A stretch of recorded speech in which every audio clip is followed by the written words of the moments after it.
तो आइए आज हम जानते हैं विश्व की दूसरी सबसे प्राचीन जैन प्रतिमा के बारे में, जो बहुत ही चमत्कारी प्रतिमा है। यह बात गत चौबीसी की है, यानी कि पिछली चौबीसी की है।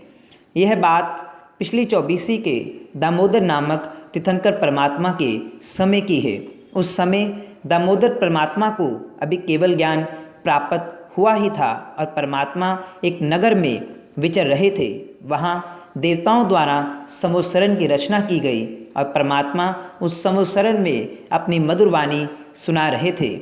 सभी ध्यान से परमात्मा की मधुर वाणी को सुन रहे थे। तो उस समय एक श्रावक, आषाढ़ी श्रावक ने परमात्मा से पूछा, परमात्मा मेरा आत्म कल्याण होगा? क्या मुझे कभी मोक्ष की प्राप्ति होगी? तो परमात्मा उसे उत्तर देते हैं कि हे राजन, आने वाली चौबीसी में 23वें तीर्थंकर श्री पार्श्वनाथ परमात्मा होंगे और उनके तीर्थंकर काल में तुम मोक्ष पद को प्राप्त करोगे। तुम उनके गंधर्व बनोगे और गंधर्व पद को पाकर मोक्ष पद को प्राप्त करोगे। यह जानकर वह बहुत खुश हुआ कि वह भी मोक्ष में जाएगा और आने वाले समय में वह गंधर्व बनकर मोक्ष पद को प्राप्त होगा। वह मन ही मन पार्श्वनाथ परमात्मा का नाम स्मरण करने लगा। घर आकर उसने एक शिल्पी को बुलाया और उसे कहा कि तुम ऐसी प्रतिमा बनाओ जो बहुत ही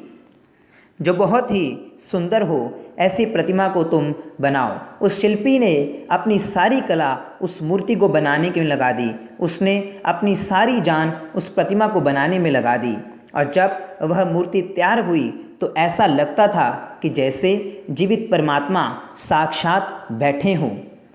उस मूर्ति को देखकर वह बहुत खुश हुआ और उस समय के केवली परमात्मा से उसने उस प्रतिमा को अपने घर में प्रतिष्ठित करवाया और त्रिकाल, तीनों काल परमात्मा की पूजा सेवा आराधना करने लगा। वह हरदम परमात्मा, पार्श्वनाथ परमात्मा का नाम जपता रहता और उनकी आराधना करते रहता। परमात्मा की आराधना करते करते ही उसने दीक्षा अंगीकार कर ली। वह संयम जीवन जीने लगा। संयम जीवन जीने के उपरांत वह वैमानिक देव में देव के रूप में उत्पन्न हुए। वहाँ उन्होंने अवधि ज्ञान में सबसे पहले परमात्मा को देखा और फिर उन्हें परमात्मा की प्रतिमा दिखाई दी।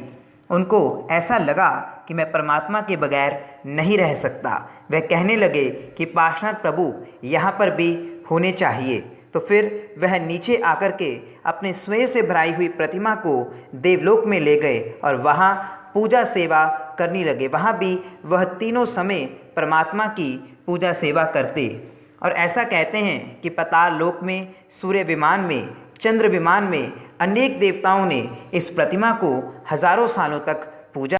आगे की कहानी अगले भाग में। जिन आज्ञा विरुद्ध कुछ भी कहा गया हो तो मिच्छामि दुक्कडम और हमारे YouTube channel Jain social info को सब्सक्राइब करना ना भूलें, ताकि आप आने वाले समय में आगामी वीडियोस को देख सकें और जैन धर्म की अधिक जानकारी प्राप्त कर सकें।